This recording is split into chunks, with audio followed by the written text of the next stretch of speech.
Om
Namo Bhagavate Vasudevaya.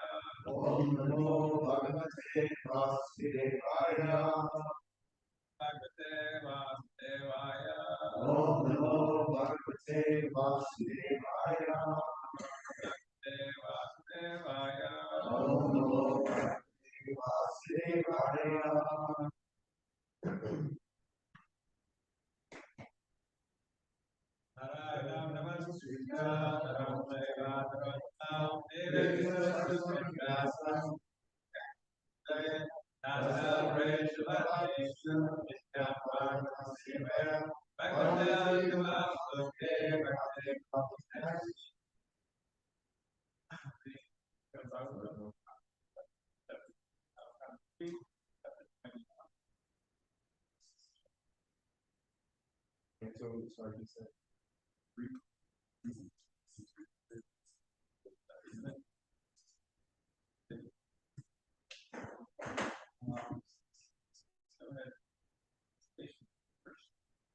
So in this section, anyone remember what happened?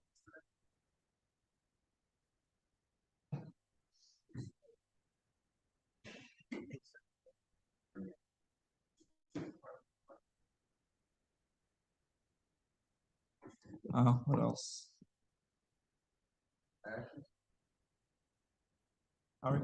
It was like one of the texts was about how, despite our, like Krishna fulfills in his unlimited mercy, our demonic material pleasures. Yeah. Despite of our desires, whatever it is, if we bring it to Krishna, then Krishna fulfills it in such a way so that we actually go beyond that. Yeah. All right. Anything else that comes up from yesterday? Trees. My tray is there. So how did it go from the fights of Lord Boar to this? Like, what was the transition? The transition point. Yeah. Well, Just like a change in chapter. well, what's his name? Maitreya and Vidura are still speaking, so it's just in the continuation of the conversation. So they're continuing the conversation about how the universe was filled up with beings, basically. So because that's what was previously happening, also, right? They were talking about how the universe is being filled up with the different beings, and then that conversation came up how these two demons came. So it's kind of back to that conversation. So now they're going to talk about, yeah, that's Bhagavatam goes from one conversation, one topic to another. Yeah, they're going to go back to.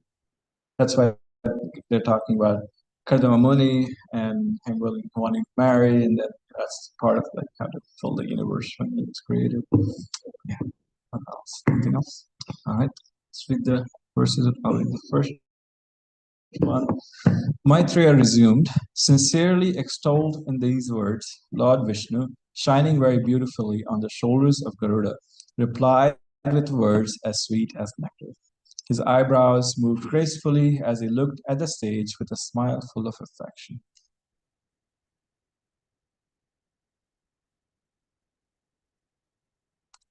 Supreme Lord said, having come to know what was in your mind, I have already arranged for that for which you have worshipped me well through your mental and sensory discipline. The Lord continued, my dear Rishi, O leader of the living entities, for those who serve me in devotion by worshipping me, especially persons like you who have given up everything unto me, there is never any question of frustration. The Emperor Swayambhuva Manu, the son of Lord Brahma, who is well known for his righteous acts, has his seat in Brahmavarta and rules over the earth with its 7 oceans.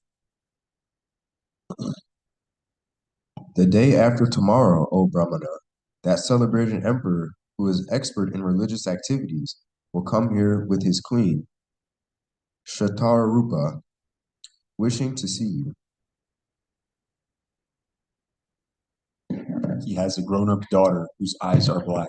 She is ready for marriage, and she has good character and all good qualities. She is also searching for a good husband.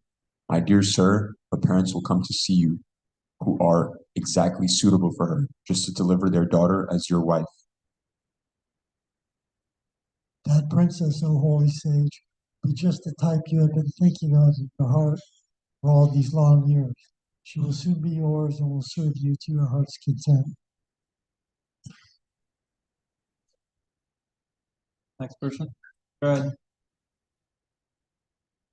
She will bring forth 9 daughters from the seed sown in her by you, and through the daughters you beget, the sages will duly beget children.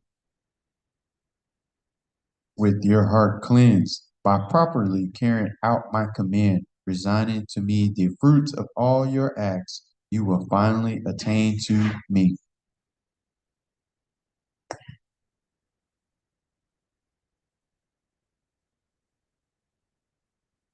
Go ahead. Next Showing person. compassion to all living entities, you will attain self-realization.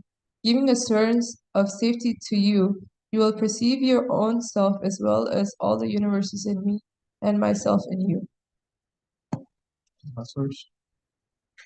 O great sage, I shall manifest my own plenary portion through your wife, Devati, along with your 9 daughters, and I shall instruct her in the system of philosophy that deals with the ultimate principles or categories.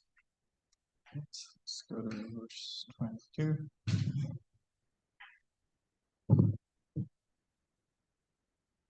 Rishiruvacha iti avalika pranito bhajanabhas tam abhabhase vacha samritena suparna paksho parirochamana prema spito dvikshana vipramadru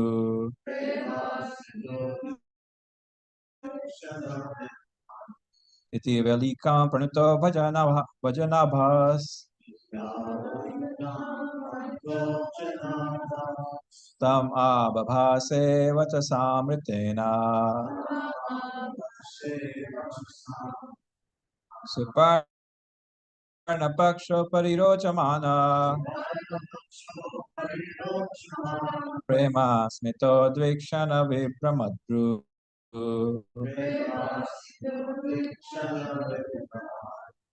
Ityavalikam pranito bhajanabhas tam abhabhase vacha samritena suparna paksho parirochamana prema smito dviksha pramadru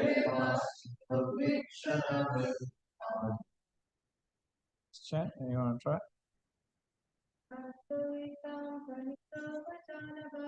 Ityavalikam pranito bhajanabhas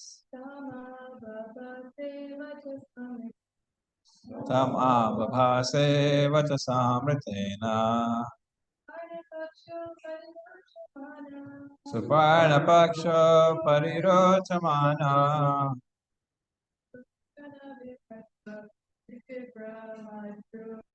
prema smito dvikshana vipramadru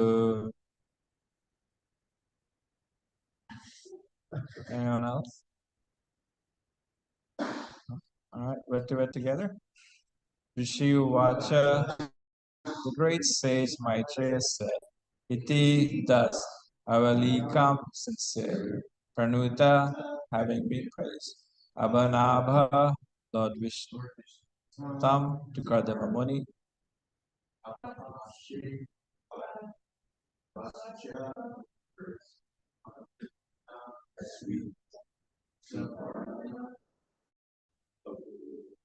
Paksha, the shoulders, Upari, upon, Rojamana, shining, Prema, of affection, Smita, with a smile, Udvikshana, Vibraman, gracefully moving, Guru, eyebrows.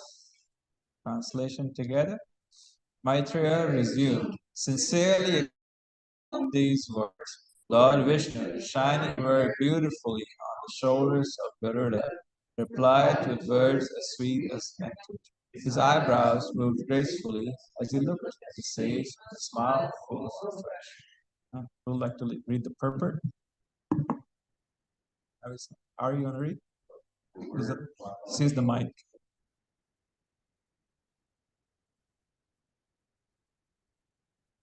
The word Vakashamdena is significant. Whenever the Lord speaks, he speaks from the transcendental world.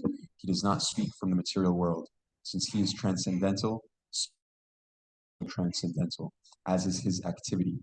Everything in relation to him is transcendental. The word Amrita refers to one who does not meet with death. The words and activities of the Lord are deathless. Therefore, they are not manufactured of this material world. The sound of this material world and that of the spiritual world are completely different. The sound of the spiritual world is nectarian and eternal, whereas the sound of the material world is hackneyed, subject to end. The sound of the holy name, Hare Krishna, Krishna Krishna, Hare Hare, everlastingly increases the enthusiasm of the chanter. If one repeats monotonous material words, he will feel exhausted. But if he chants Hare Krishna 24 hours a day, he will never feel exhausted. Rather, he will feel encouraged to continue chanting more and more. When the Lord replied to the sage Kardama, the word Vakashamtena is specifically mentioned, since he spoke from the transcendental world. He replied in transcendental words, and when he spoke, his eyebrows moved with great affection. When a devotee praises the glories of the Lord is very satisfied. He bestows his transcendental benediction upon the devotee without reservation, because he is always causelessly merciful toward his devotee.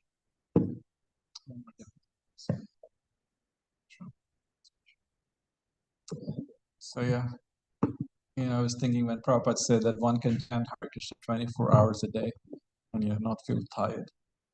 On the contrary, they feel enlivened. I was thinking, who has chanted 24 hours a day here? Anyone been in 24-hour kirtan? Have you, Nishta? Yeah, not been in actually, not just when they're in prasada, but like actually been in the kirtan most of the time. Yeah, but most of it. Oh yeah, 12-hour kirtan. Yeah, 12 hours. Yeah, It yeah, turned into like 13 hours. yeah, because it's like 12 hours is 13 hours is still like most of the day, most of the waking day at least. So it's true. It's like when you start chanting Hare Krishna, especially kirtan with other devotees, and those kirtans where you have 12 hours, or some places have 24 hours. It's like, yeah, time just kind of stops actually. You don't feel it anymore. And that's the nature of the spiritual world. There is no time. So because the time is there in this material world, because the whole setup is there, the sun is there, and it's day and night. But in the spiritual world, actually, there is no sun because everything is self-effulgent. So everything just glows, and so that's how there's light, and so there's no need of sun. So there's no time in the spiritual world. Actually, everything is eternal. There's no like nothing is created specifically in the spiritual world. There's no like time of creation. There's no time of annihilation. Material world is different. So that's why in the spiritual world, what does everybody do in the spiritual world? They serve Krishna. What else? They play. They have a lot of fun. What else? They feast. Yeah, they eat. They do Krishna lunch. There's Krishna lunch in spiritual too. What else? There's one more thing looking for. They do dishes. If they cook, they must do dishes. Has to be service. Actually, yes, there's a description, right? I think we went through it earlier. It talks about the goddess of fortune. She's cleaning the floor. Prabhupada said there's no need for cleaning floors in like the spiritual realm. There's no dust, but she wants to do service, so she cleans. So even if there's no pots to wash, I'm sure they still wash the pots. They Don't sleep, yeah. Yeah, even if they sleep because like it's an activity, But it's not like they need to sleep or need to eat, yeah, out of pangs of hunger. But one more crucial thing, what they do. They chant Hare Krishna, yeah. And what is that? Yeah, glories, yeah. So they glorify Krishna. So the spiritual world, they glorify Krishna through different songs, and they always talk about it. So that's very crucial to the spiritual world. Krishna is always ever present in everyone's consciousness. So whatever they're doing, if they're playing with Krishna, they're eating prasadam, they're doing the pots, they're doing whatever else we all said. So yeah, everything is done as glorification of Krishna. So that is the spiritual world. And so in that, when one does that, even in the material world, then time kind of just does not exist. Have you ever experienced where you're doing some service or just kirtan or something else, or just even reading the Srimad Bhagavatam and time just doesn't exist? And not because you fell asleep, but was that for you saying?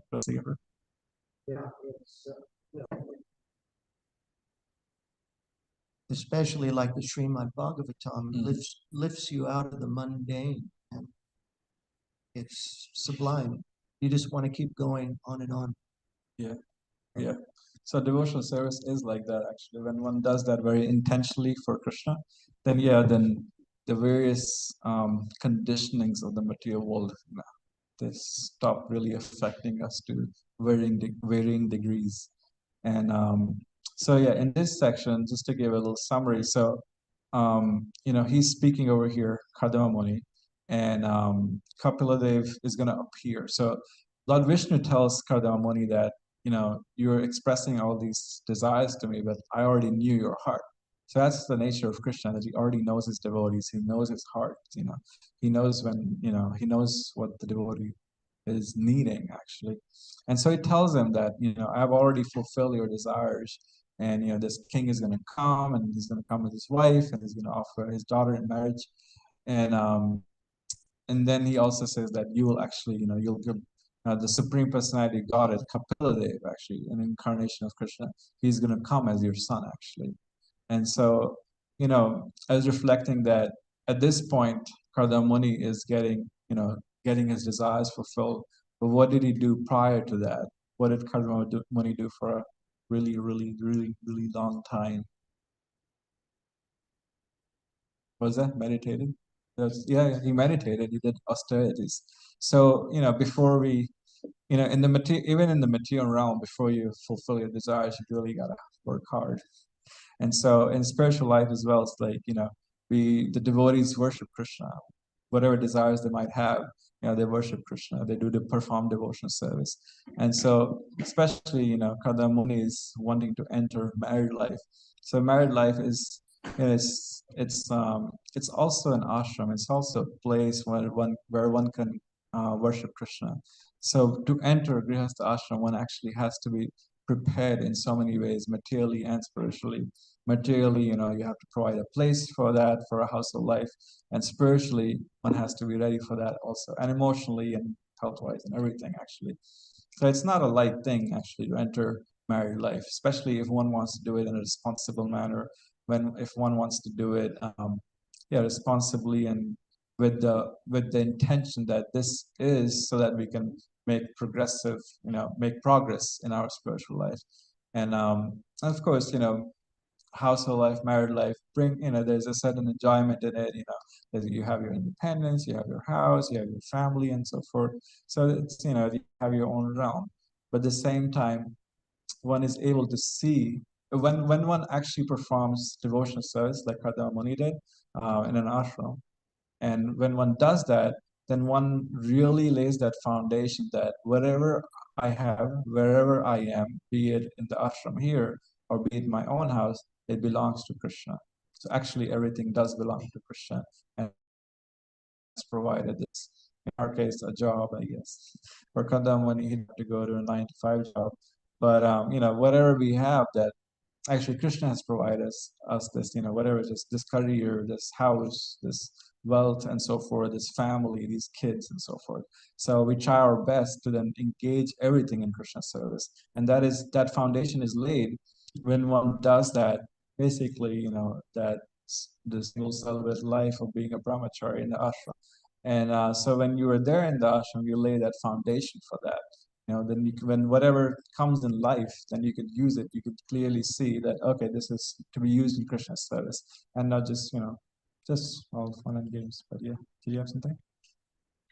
Oh, that was All right, go ahead. yeah.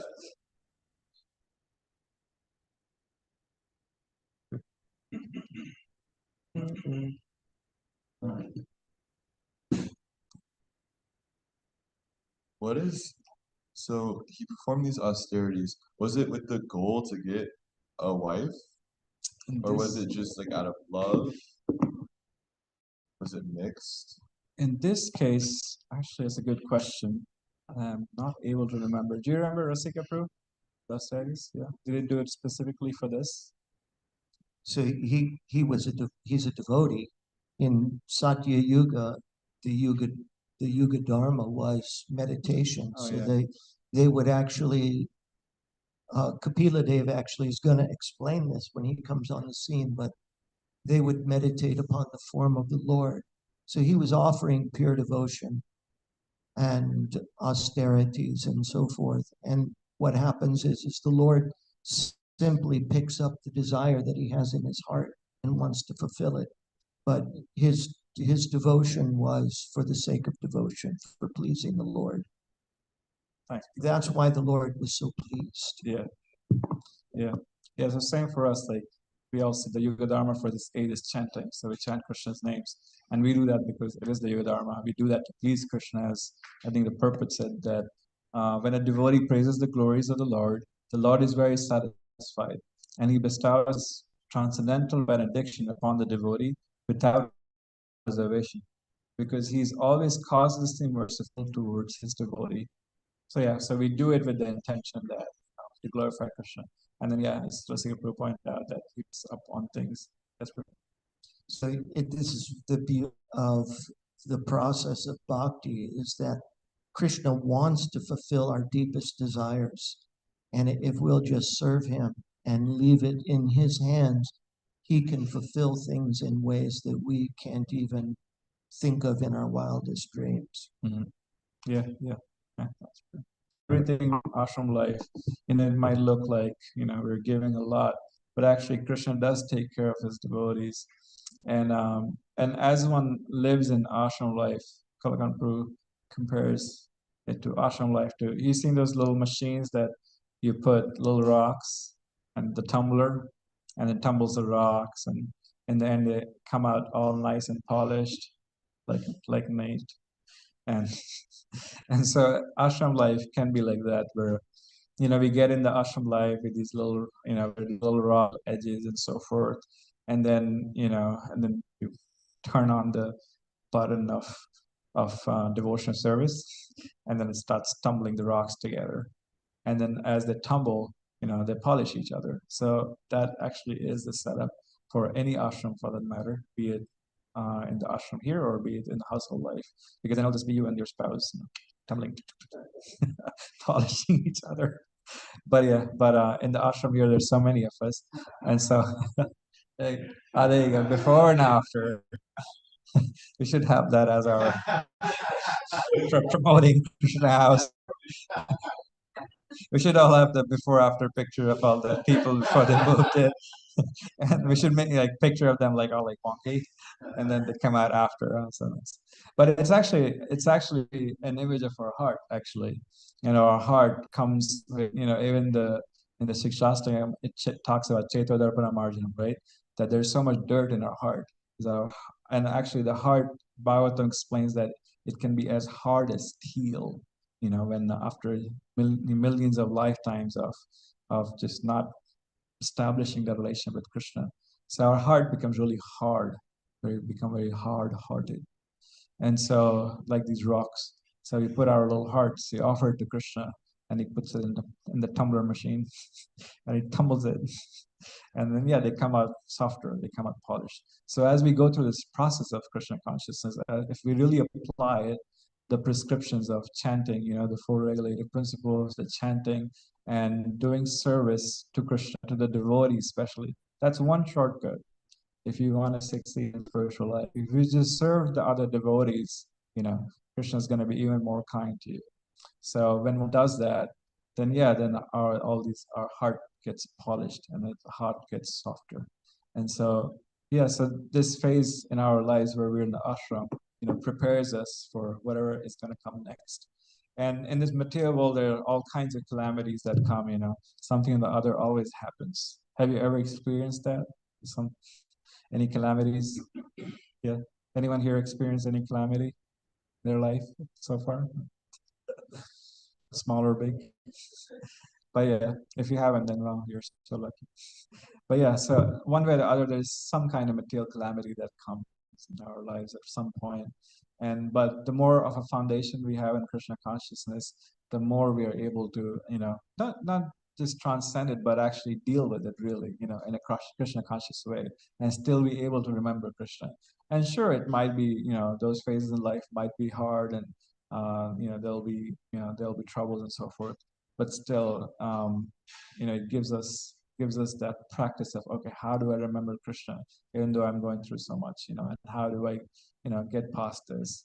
When something happens, and especially when we're still young, it feels like, oh my God, this is never gonna end. And, it's like, this is it. I'm gonna die. The breakfast is late. And then it's like, no, this too shall pass. It'll be fine. Breakfast will come eventually. And yeah, lunch will come. Don't worry. Even though we ran out of the sabji yesterday on the campus, like it will come. Don't worry. And so whatever it is, the calamity that comes, we feel like this is it. This is like the end of the world. But actually, yeah, everything passes. Happy events pass, and unhappy events pass too. So they come and they go. It's just a matter of time. And in that time, what really counts is if we can really remember Krishna and take shelter of Krishna, both in happy and unhappy times. Can we really take shelter of Krishna? And so Karda Muni, he's doing this, he's taking shelter of Krishna. He has this desire. And who else is he going to go to? I think one of the previous purports, right? Yesterday's purports talks about you can go to different demigods for different things. If you want money, you can go to a certain demigod. And apparently, if you want a spouse, you can go to Uma, I think Prabhupada said.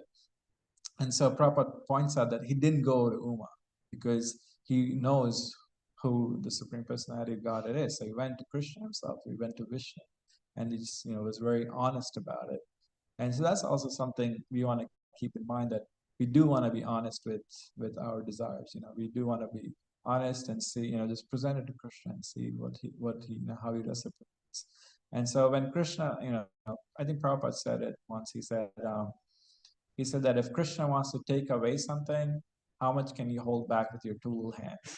I don't think it's a little bit, two hands. And he said that if Krishna wants to give you something, even if you have 10 hands, it won't be enough to take what Krishna's giving. So, so when sometimes Krishna does take away a few things from us, and he does it for some purification, he does it to create some detachment, he does it so that we become more dependent on Krishna. And so that does happen. And then sometimes, and then it creates detachment, and then we do more devotional service, and we realize that actually Krishna is our only shelter.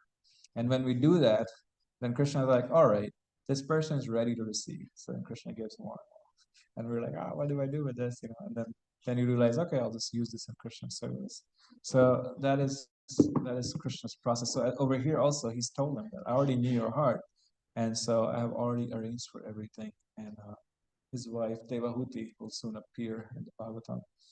And then again, since he's such a great devotee, he's actually going to have, 9 daughters who will again help with the service of filling up the universe. And then he'll have one more son who is Kapila Dev, who's the Supreme Personality of Godhead. And yeah, so they're not ordinary people. And then in the purport, Prabhupada really points to this one specific word, which was vachasamritena. So vacha means speech or words, and amritena. Does anyone remember what amrita means? Amritena, amrita. Was that free from death? Yeah. So mrita means to die, and if you in Sanskrit if you put a or long a before it, then it means not. So amrit means not dying. So yeah, next time Amrita comes, you can tell her what her name means. But yeah, so speech that does not, it comes from somebody does not die. So basically, speech coming from the Supreme Personality of Godhead. So yeah, Prabhupada then points out that anything in this world, everything dies. So any speech in this world has a limited effect. It will sooner or later kind of get boring. And Prabhupada talks about how you chant Coca-Cola, Coca-Cola, Coca-Cola, and you're not gonna really taste Coca-Cola. But if you chant Krishna's names, it's ever fresh, ever refreshing. And so there are different ways to acquire knowledge in this world, right? Through different speech, different things. In the Bhagavad Gita, it talks about how there are 3 ways of acquiring knowledge. Anyone remember what are the 3 ways of acquiring knowledge according to the Gita?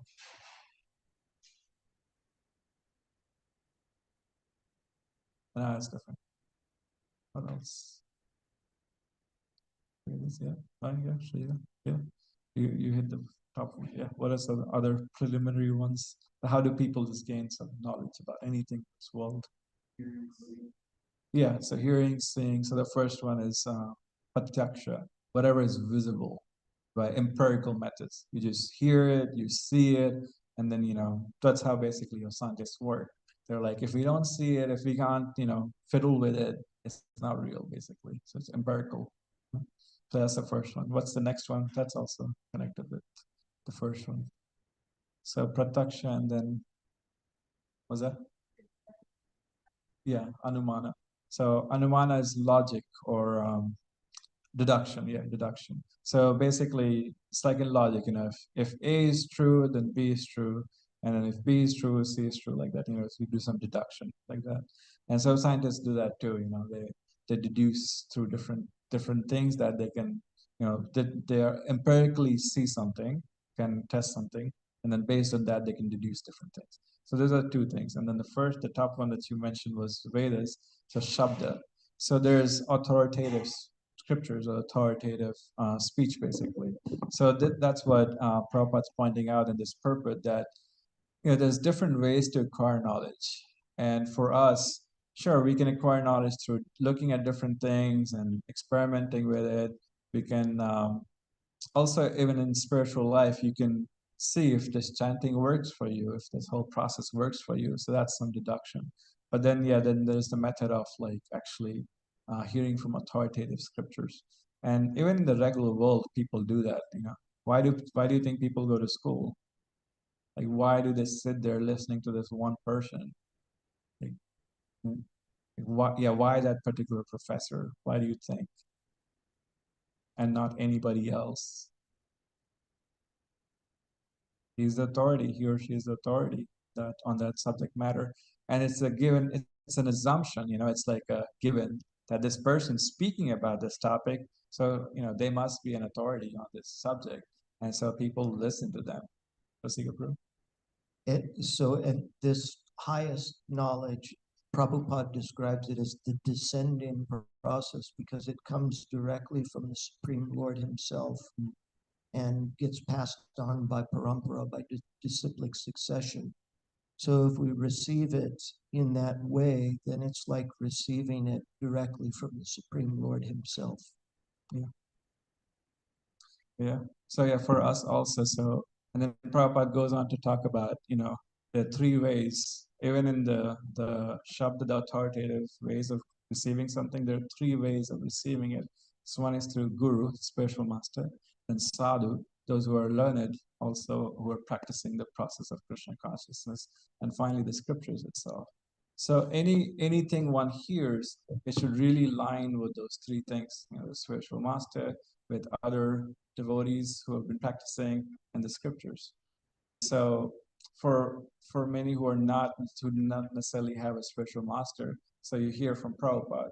Prabhupada is the founder, acharya, and so all the siksha, all the teachings come from him in the Hare Krishna movement. So you see his life, you study about his life, and that's another thing. It's like, how do you see how do you? Let me ask you all, like, who do you want to listen from? Like, what are some qualities in a person that you want to see? And you were like, okay, I'll listen from this person. I'll take spiritual knowledge from this person. What? Someone who cares? Yeah. What else? Do you have something? Intentions, yeah. Someone who cares, intentions. What else? So yeah, somebody who practices what they preach. Opposed and doesn't judge. Someone who doesn't judge and is poised. Yeah. What else? What else? And some intelligence, little bit, at least a little bit. They might not be here. They might not be materially like intelligent, like in terms of the regular, but at least some intelligence. Yeah. Did you have something, Radhika? Humble, yeah. Humble and not showing off their intelligence, yeah, or their knowledge, yeah, yeah. What else? Hmm. Yeah, yeah. They don't just, yeah, make it up. Prabhupada was talking about this one spiritual teacher back in the day, and Prabhupada was criticizing him, and he was saying that yes, this Krishnamurti was he was a philosopher. He said, yeah, this Krishnamurti, he tells all of his followers that oh, there's no need for books. Don't read books. Don't read any books. And then what does he do? He writes books himself. So it's like okay. That's a good point. So basically, he was rejecting all the scriptures, all the Vedas, actually, Krishnamurti, and but he was writing books himself for people to study. So Prabhupada was calling out the hypocrisy. So one actually follows previous teachers and the scriptures, and they don't just make stuff up as they go. They don't. There's no just bullshit. What else?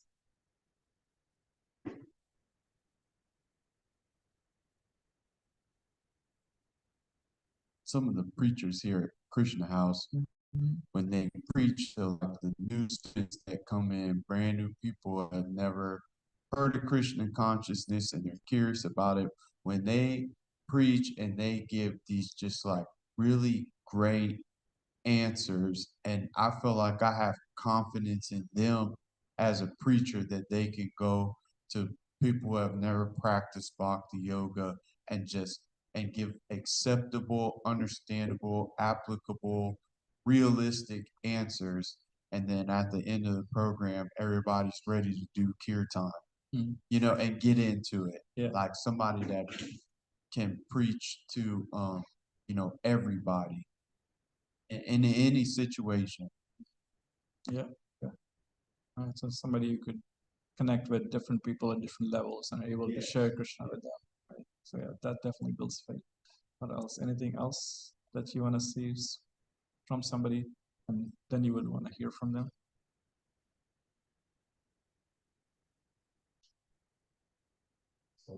Someone who knows how to listen. Someone, they themselves know how to listen. Yeah. Normally, a good spiritual master is first a good disciple. So yeah. So when everyone was saying these various points, I was thinking of Prabhupada. Prabhupada had all these things. Actually, he was a very good disciple. Actually, as a matter of fact, his guru Bhaktisiddhanta liked him a lot because he would sit and just hear from his spiritual master for like hours at end, and he wouldn't be. They were in Vrindavan once, and bunch of devotees went to go see some, do some spiritual tourism, look at some temples.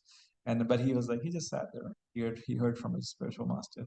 So his spiritual master appreciated that. And then when he got initiated, Bhaktisiddhanta said that he likes to listen. So he's qualified to get initiated. He likes to listen. And so yeah, and then so many other things that you said. He was intelligent, he was humble, whatever else, he was able to reach to different people at different levels, be they, where they're hippies or where they're millionaires, he was able to just connect with them and really share Krishna with them. So, and initially, actually, when Prabhupada was speaking in New York in 1966, he would tell them that one should seek a spiritual master.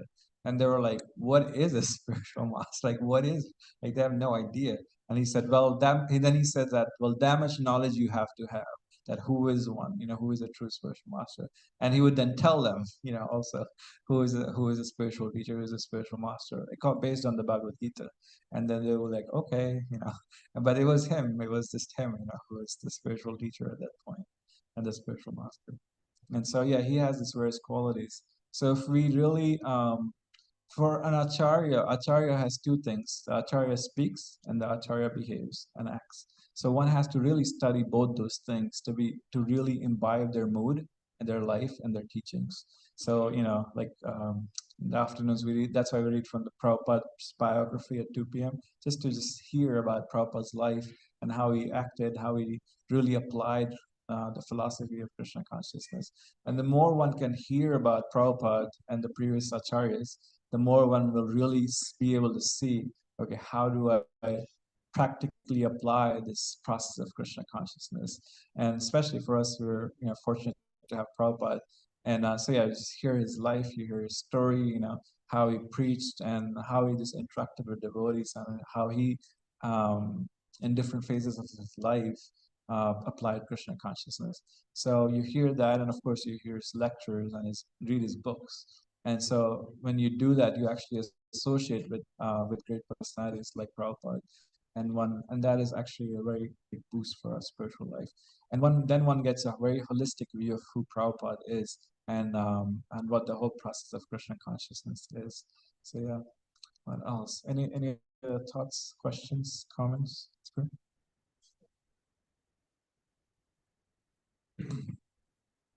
I look for someone who is content with themselves, who's happy, who's, yeah, somewhere I'm trying to go. Yeah. Self-satisfied. And also I just wanted to know, Karamuni was austere for this pleasure of Godhead. What are austerities in the 21st century call you? In the 21st century, Prabhupada talks about it. He said, our austerity is following the four regulative principles. And that is the main austerity that we have, No gambling, that's a big one.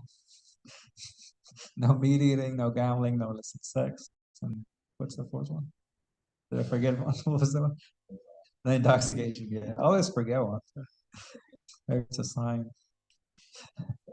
But yeah, so those four, he says that in one of the purport that those are the austerities. And it really is, especially in the 21st century when you go around. And another austerity he talks about is eating prasadam. That's where he goes to.